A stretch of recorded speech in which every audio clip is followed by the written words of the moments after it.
Bismillahirrahmanirrahim. Assalamualaikum warahmatullahi wabarakatuh.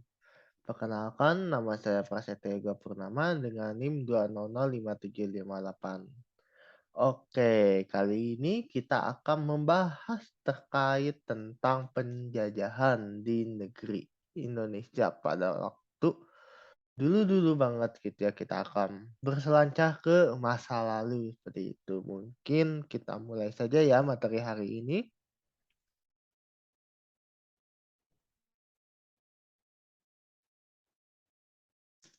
Oke. Nah, sebelumnya ini dinamakan dengan judul, yaitu judul dari materi ini yaitu Penjajahan Indonesia dan Perlawanan Bangsa Indonesia. Materi ini kita dapat ditemukan pada tema 7 yang berjudul Peristiwa dalam Kehidupan pada Jenjang Kelas 5 SD. Kita next. Oke, sebelumnya saya jelasin terlebih dahulu ya, ada apa saja pada bahasan kali ini. Yang pertama tuh kita akan ke awal mula bangsa asing masuk ke Indonesia. Kemudian yang kedua kita akan membahas tentang jatuhnya Konstantinopel. Kemudian yang ketiga kedatangan bangsa Barat di Banten. Kemudian yang keempat kita akan berkenalan dengan POC gitu ya. Selanjutnya yaitu kita akan berkenalan dengan sistem tanam paksa. Kemudian kita akan ke Jalan Anyer Panarukan. Kemudian kita beralih ke organisasi-organisasi yaitu ada Budi Utomo, terus juga ada kegiatan eh, keindonesiaan, kegiatan kumpul para pemuda yaitu ada Sumpah Pemuda gitu ya yang akan dilaksanakan pada 28 Oktober nanti gitu ya. Kemudian Kongres Perempuan Indonesia pertama gitu ya. Oke, materi pertama kita akan membahas tentang awal mula bangsa Barat masuk ke Indonesia gitu ya. Oke. Nah, pada tahun 1511 yaitu setelah menaklukkan Bandar Malaka, bangsa Portugis yang dipimpin oleh Francisco Serral bertolak menuju pusat produksi rempah-rempah Nusantara di Maluku. Pada saat itu, terdapat ada dua kerajaan. Yang pertama ada kerajaan Ternate dan juga ada kerajaan Tidore gitu ya. Nah, beliau ini adalah merupakan Francisco Serral gitu ya, seorang pemimpin dari bangsa Portugis pada saat itu untuk datang ke Indonesia gitu ya dan juga disambut baik gitu ya sama raja-raja atau sultan di kerajaan Ternate gitu ya. Oke, kita next. Oke, selanjutnya yaitu awal mula masuk ke Indonesia gitu pada saat kedatangan bangsa Portugis di Ternate gitu ya.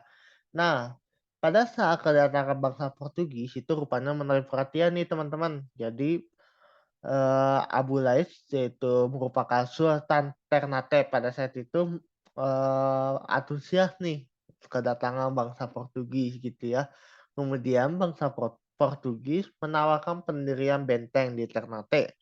Nah, dengan imbalan yaitu produksi cengkeh sepenuhnya akan dijual kepada Portugis. Jadi pada saat itu di Ternate akan membangun sebuah benteng gitu ya dan juga bangsa Portugis setuju nih. Nah, tawaran dari Sultan Ternate pada saat itu yaitu Abu Lais yaitu akan produksi cengkeh yaitu ya yang merupakan komoditas pertanian terbesar gitu ya pada saat itu di Ternate gitu ya dan dijual sepenuhnya kepada Portugis gitu ya.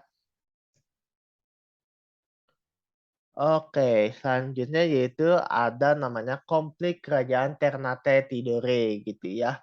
Nah, pada awalnya kerajaan Ternate sama Tidore itu kan hidup berdampingan, damai gitu ya. Nah, pada saat kedatangan bangsa Portugis dan bangsa Spanyol yaitu kedua kerajaan tersebut diadu domba. Nah, akibatnya kedua kerajaan tersebut saling pecah, yaitu pecah dan saling bersaing gitu ya. Ya dalam hal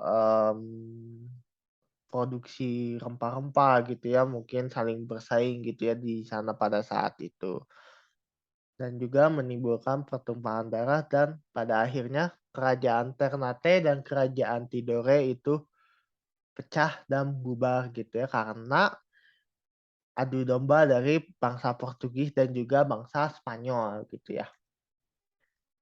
Oke, nah Portugis datang ke Maluku dan menjadikan Ternate sebagai sekutunya. Nah, sementara Spanyol yaitu datang ke Maluku pada tahun 1521.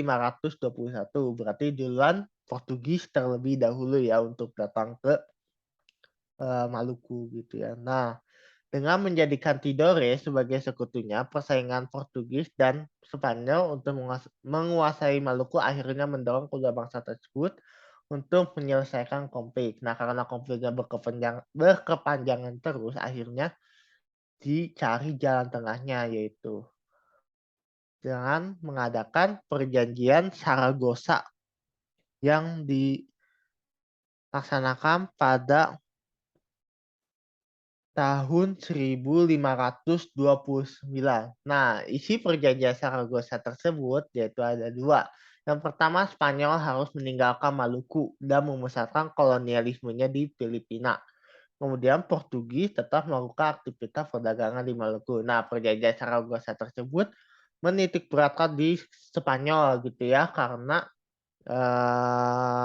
Portugis sudah lebih dulu datang gitu ya di Indonesia gitu ya, di Maluku gitu ya. Nah, kemudian pada tahun 1641 datang pedagang dari Belanda dan membentuk POC.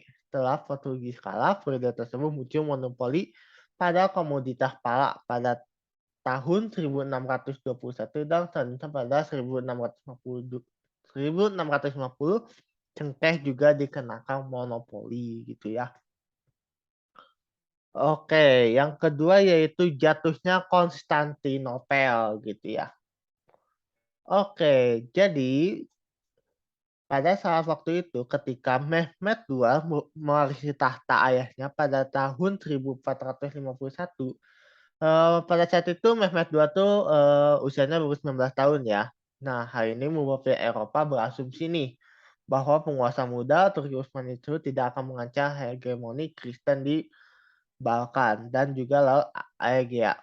Nah, bangsa Eropa sempat merayakan penobatan Mehmed II dan berharap minimnya pengalaman yang dimilikinya akan menyesalkan Ottoman gitu ya.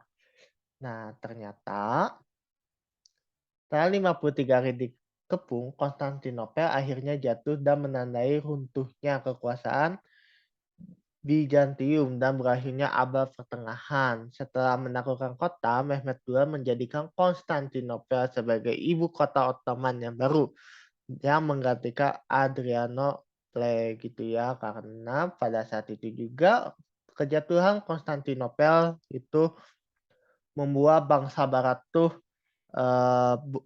kayak kalang kabut gitu ya, mungkin ya kayak bingung nih akan mencari kemana lagi gitu ya pusat perdagangan gitu ya, apalagi kan dengan komoditas mungkin disebutnya sekarang itu impor gitu ya, mencari rempah-rempah tuh kemana lagi, dan akhirnya dimulailah perjalanan mencari tanah India gitu ya, karena tanah India merupakan tanah yang mungkin subur gitu ya, akan kaya rempah-rempah gitu.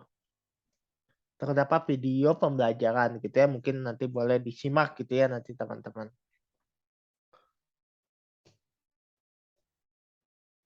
Oke, yang ketiga kita akan membahas kedatangan bangsa Barat di Banten gitu ya. Selanjutnya, oke. Pada bulan April tahun 1595, Belanda memulai pelayaran menuju Nusantara gitu ya dengan 4 buah kapal di bawah pimpinan Cornelis de Houtman gitu ya. Nah, dalam pelayarannya menuju ke timur, Belanda menempuh rute dari pantai barat Afrika hingga ke Tanjung Harapan, kemudian ke Samudra Hindia dan Selat Sunda dan mendarat di Banten gitu ya. Pada saat itu juga rakyat Banten gitu ya menyambut antusias gitu ya para bangsa Belanda gitu ya untuk melakukan perdagangan mengenai rempah-rempah gitu ya. Nah, pada saat itu Banten berada di bawah pemerintah Maulana Muhammad, yaitu menjabat pada tahun 1580 hingga 1605. Kedatangan rombongan Kolonel Soeharto pada mulanya diterima baik gitu ya oleh masyarakat Banten dan juga diizinkan untuk berdagang di Banten.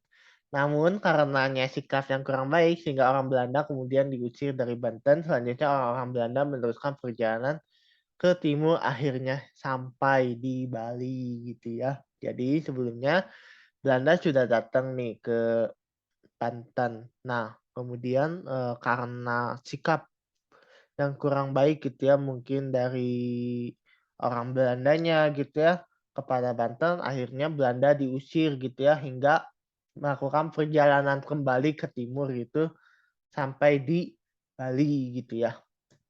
Oke, selanjutnya kita akan berkenalan dengan POC gitu ya.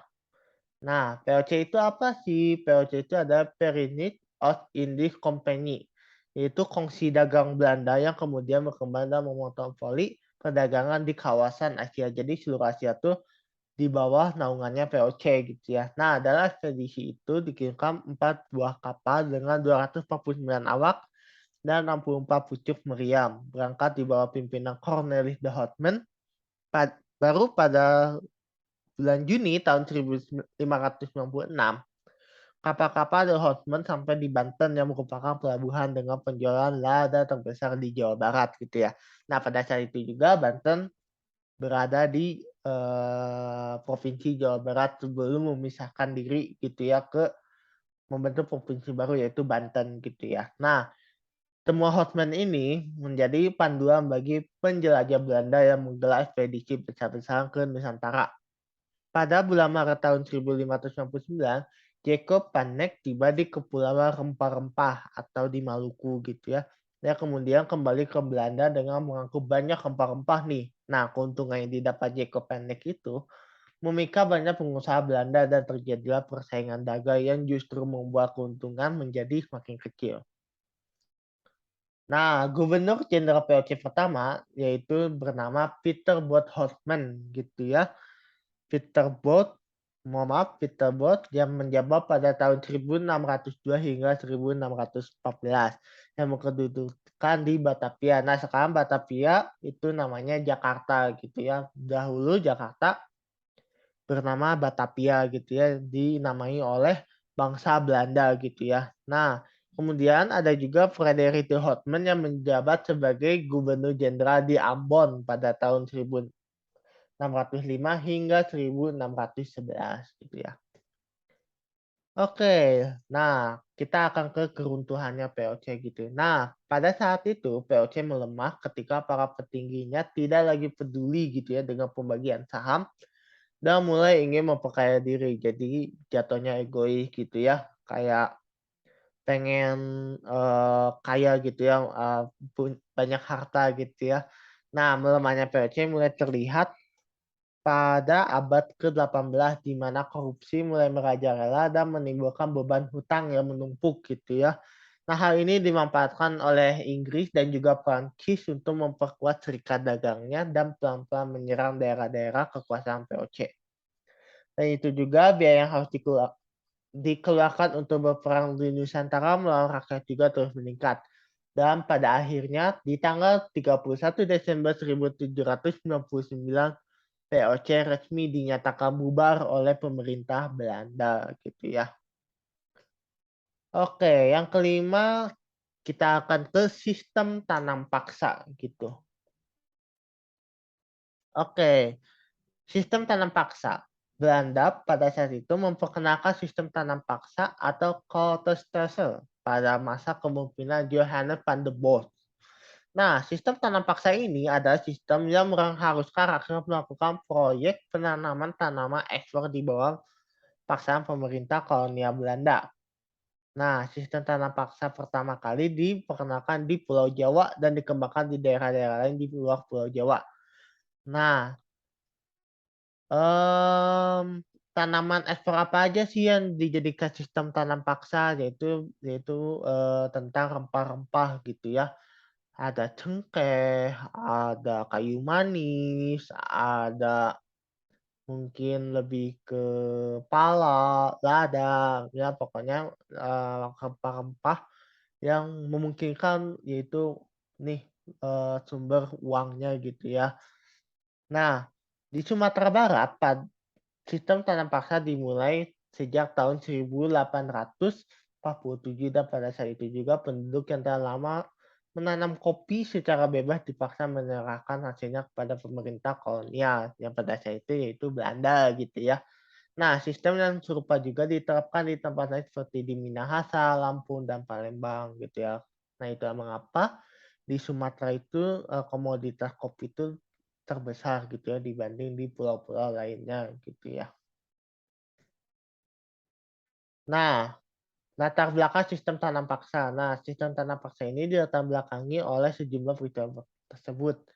Yang pertama tuh Belanda menghabiskan biaya yang besar karena terlibat dalam peperangan di masa kejayaan Napoleon Bonaparte di Eropa. Jadi pada saat itu juga selain Belanda datang ke Indonesia gitu ya, Belanda juga sedang berperang gitu ya dengan Prancis gitu ya di bawah kepemimpinan Napoleon Bonaparte gitu ya.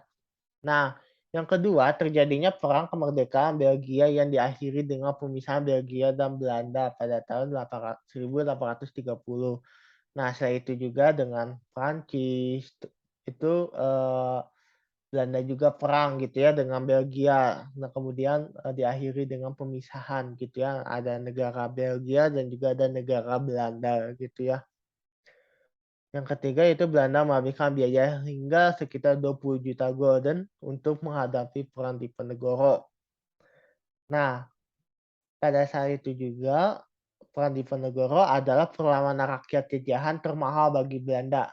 Kas negara Belanda kosong dan utang yang ditanggung Belanda cukup banyak yang membuat tidak cukup gitu ya untuk membayar hutang-hutangnya gitu ya. Ditambah dengan perang Diponegoro.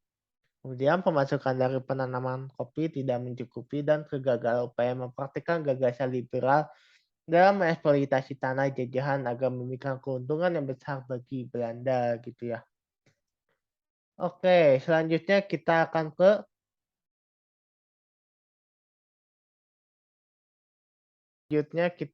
ke POC gitu. Oh, mohon maaf, yaitu Jalan Anyer dan Panarukan gitu ya. Mungkin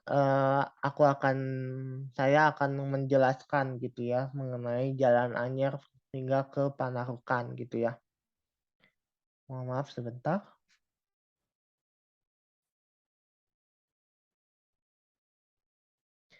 Oke, Jalan Raya Pos Anyer Panarukan ada jalan raya yang sepanjang 1000 kilometer gitu ya, yang membentang dari Anyer di Banten gitu ya hingga ke Panarukan di Situbondo, Jawa Timur gitu ya.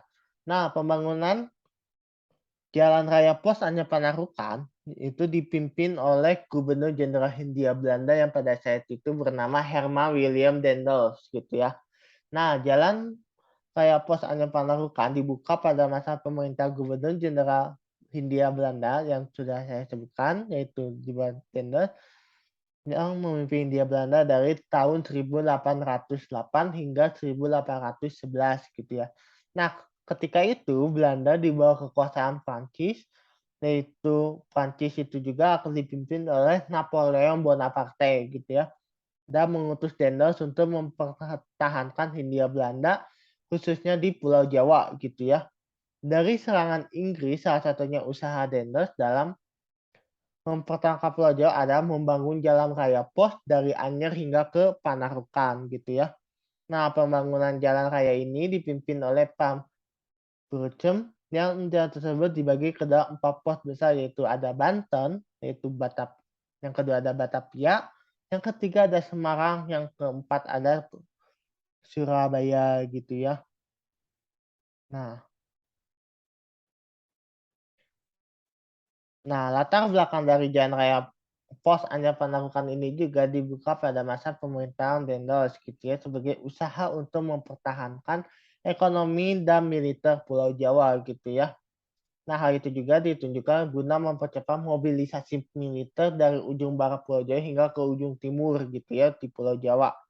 Kepentingan militer itu juga untuk membendung Inggris yang diwaspadai akan menyerang Pulau Jawa gitu ya. Selain adanya motif militer, tujuan pembangunan Jalan Raya Pos juga berkaitan dengan kepentingan ekonomi juga gitu ya, khususnya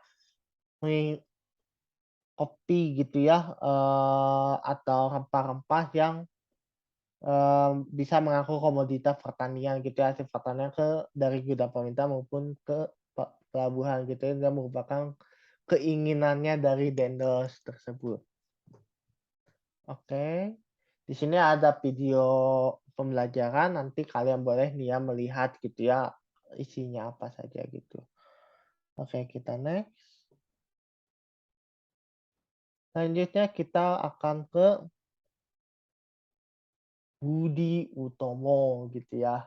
Nah, siapa sih Budi Utomo ini gitu. Nah, pada tahun 1908, tepat pada tanggal 20 Mei, yaitu merupakan hari berdirinya Budi Utomo di Batavia atau di Jakarta gitu ya. Budi Utomo didirikan oleh beberapa siswa top ya, yaitu School of Lady Pan in this Austin atau Sekolah Dokter untuk Bumi Putra gitu ya. Nah, yang cikal bakal menjadi Fakultas Kedokteran Universitas Indonesia atau disebut FKUI gitu ya. Nah, beberapa tokoh pendiri Budi Utomo antara lain yaitu ada Sutomo, Suraji Tirtonegoro, Gunawan Mangunkusumo, dan lainnya gitu ya. Nah, pendirian Budi Utomo ini dapat diwujudkan bekal gagasan Wahidin Sudirohusodo gitu ya.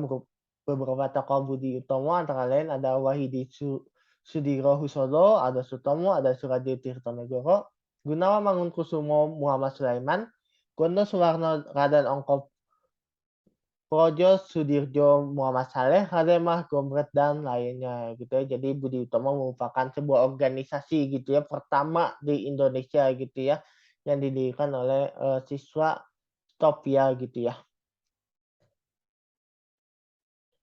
Oke, yang ke-8 itu kita akan mengenal dengan Sumpah Pemuda gitu ya.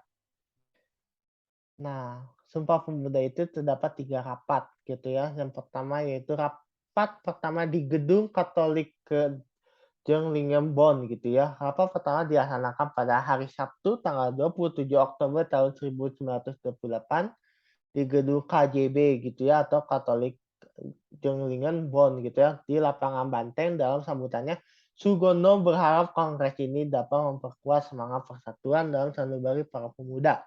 Nah, acara ini juga dan juga ada uraian Muhammad Yamin tentang arti dan hubungan persatuan dengan pemuda. Menurutnya ada 5 faktor yang bisa memperkuat persatuan Indonesia, yaitu ada sejarah, bahasa, hukum adat, pendidikan, dan juga kemauan.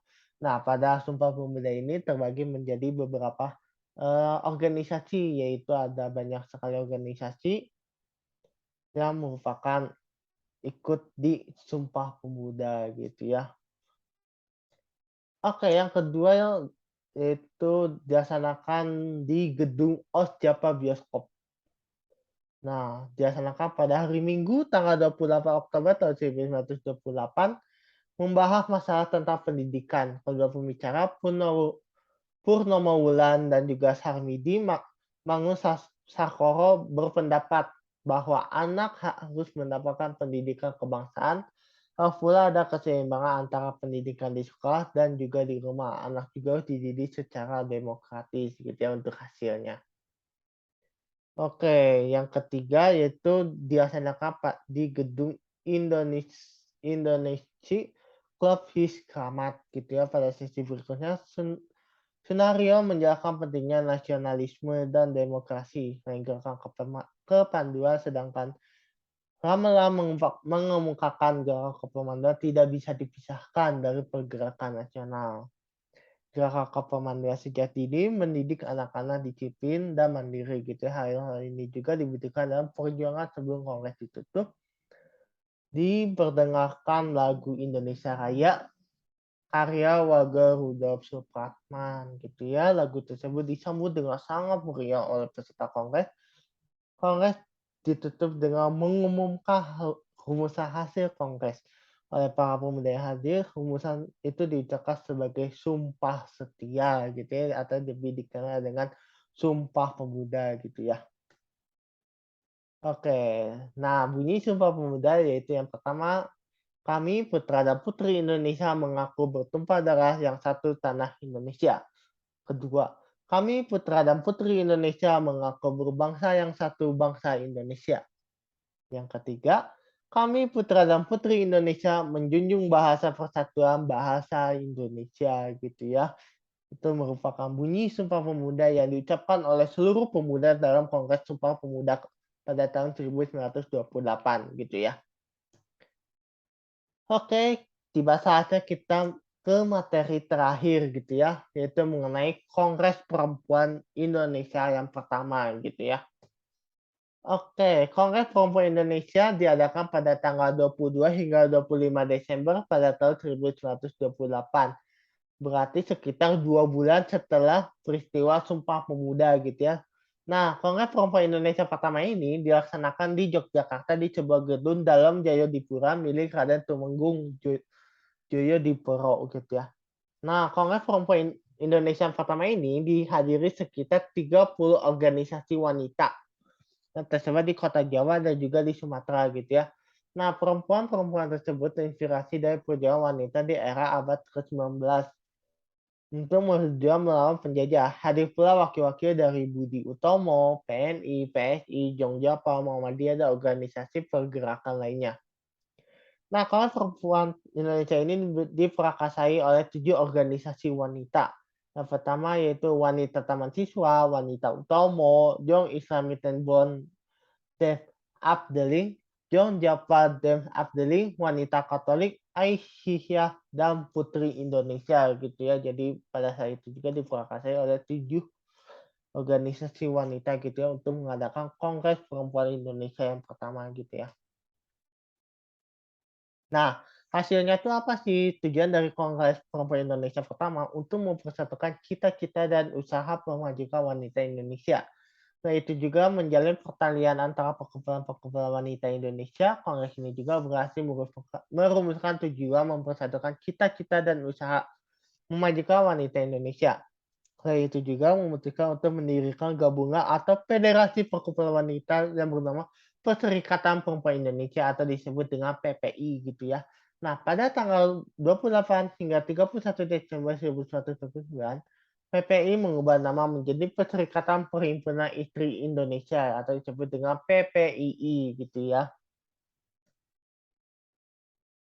Oke, mungkin sekian gitu ya dari saya mengenai materi tentang eh, kedatangan bangsa barat di Indonesia dan juga penjajahan Indonesia, kemudian perlawanan gitu ya. Mungkin selamat belajar gitu ya buat adik-adik semua, buat teman-teman semua gitu ya. Semoga ilmu yang bisa kita dapatkan dapat meraih keberkahan dari Allah Subhanahu wa taala. Amin ya rabbal alamin. Mungkin cukup sekian gitu ya. Kita membahas mengenai perlawanan Indonesia, terus juga penjajah Indonesia gitu ya. Terima kasih banyak. Wassalamualaikum warahmatullahi wabarakatuh.